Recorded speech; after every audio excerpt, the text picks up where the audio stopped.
Oh boy. All right, fellers. So I kind of wanted to do a video on the topic of belts, clutches, um, different types of clutches, and belt keepers, and all that sorts of stuff. So I wanted to start out, I suppose, with belts. No, I lied.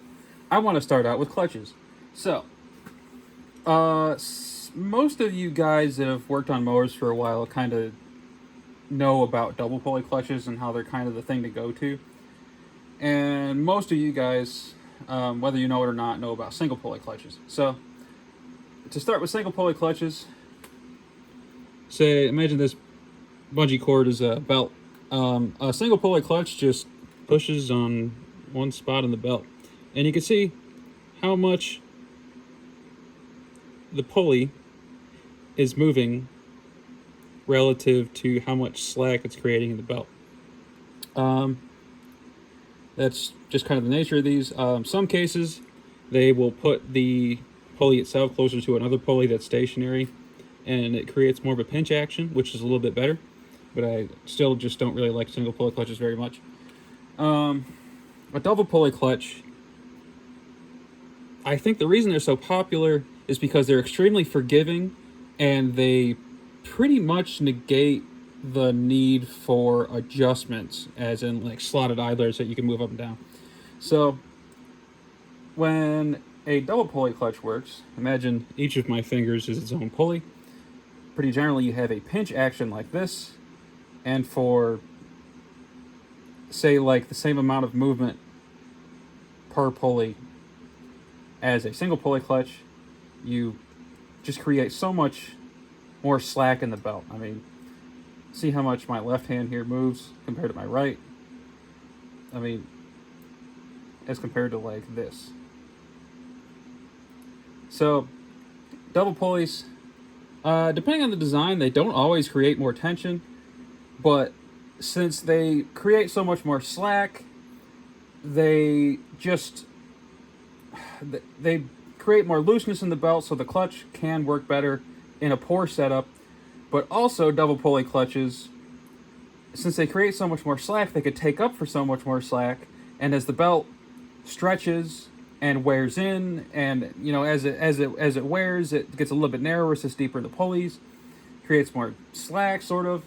And since the double pulley clutch, for how little movement it has, creates so much slack, doesn't it doesn't need a slotted adjustment of any sort. Like Sears comes stock with slotted adjustments. Wheel horses don't. They don't think. I don't think so. Like the only adjustment I really see a need for on a good double pulley clutch setup is something to change the angle of your clutch pedal for the sake of your comfort as the belt wears. Because as the belt wears, the clutch will come back further, and you may not like that, so you move it back forward. But so that's that. That's clutches. I think. So, on to managing that slack that you just created with your belt. Your belt naturally, under tension, will do its very best to be in a straight line, like that. And it'll move with the pulley and everything. Under tension, when your foot's not on clutch, and without any guards, what that belt wants to do, bring in a different color here. Without any guards, what that belt wants to do in a horizontal situation, say Sears wheel horse, but a lot of this also applies to vertical shafts, it will just sort of do like this, and then it'll come down here, and then it'll be sitting on top of the pulley, and then it'll be down here. And since it's sitting on top of that pulley there, the belt is still going to want to catch, the engine pulley's still going to want to drive the belt, and it's going to pull on the belt, and with the design of V-belts by design grip harder the more they grip. So if this grips here, it's going to pull this around, and sometimes you'll get a chattering effect. And don't get me wrong, you could get some chatter, some little chirps sometimes, and it'd still be fine. But I mean, you could get stuff that just yanks the whole mower because it's chattering so bad.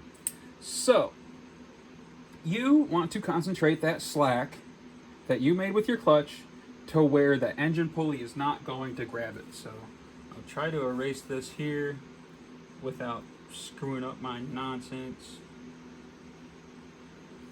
Try to get started in that. Some of that. So, yeah, I work with this. So, when you add guards to maintain the shape of the belt the way it is under tension, that belt has no choice to go but out and away from the pulley, like this. Even if it's very close here, if this area here if everything is squeezed that way, away from the pulley, it will not grab.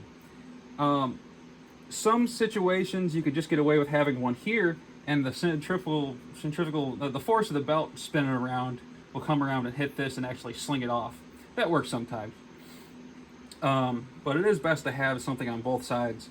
And those of us who have a good working belt system usually found this out on accident when we added a keeper here and a keeper here just to keep the belt on, not having anything to do with clutch action.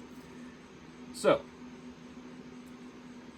you just, I mean, the core of it is maintaining the shape of the belt as it would be when it's tight. So when it's loose, the belt can come out in a way. It can't droop down. I mean, say you'll put some keepers under here so the belt can't fall down, you know, and you'll have your keeper here. Say this blue here is like a piece of flat metal to stop the belt from coming down. And you can't just get away with having like a spot here to hold it and a spot here to hold it. Pretty much the only place I've seen where you pretty much want the belt fully lined is on wheel horses with a stock single pulley clutch like this here. So that is that. How long is this video now? 7 minutes. Jeez. I think I'll do a part 2 on this. I have a demonstration sort of set up with the MTD I'm building. And yeah.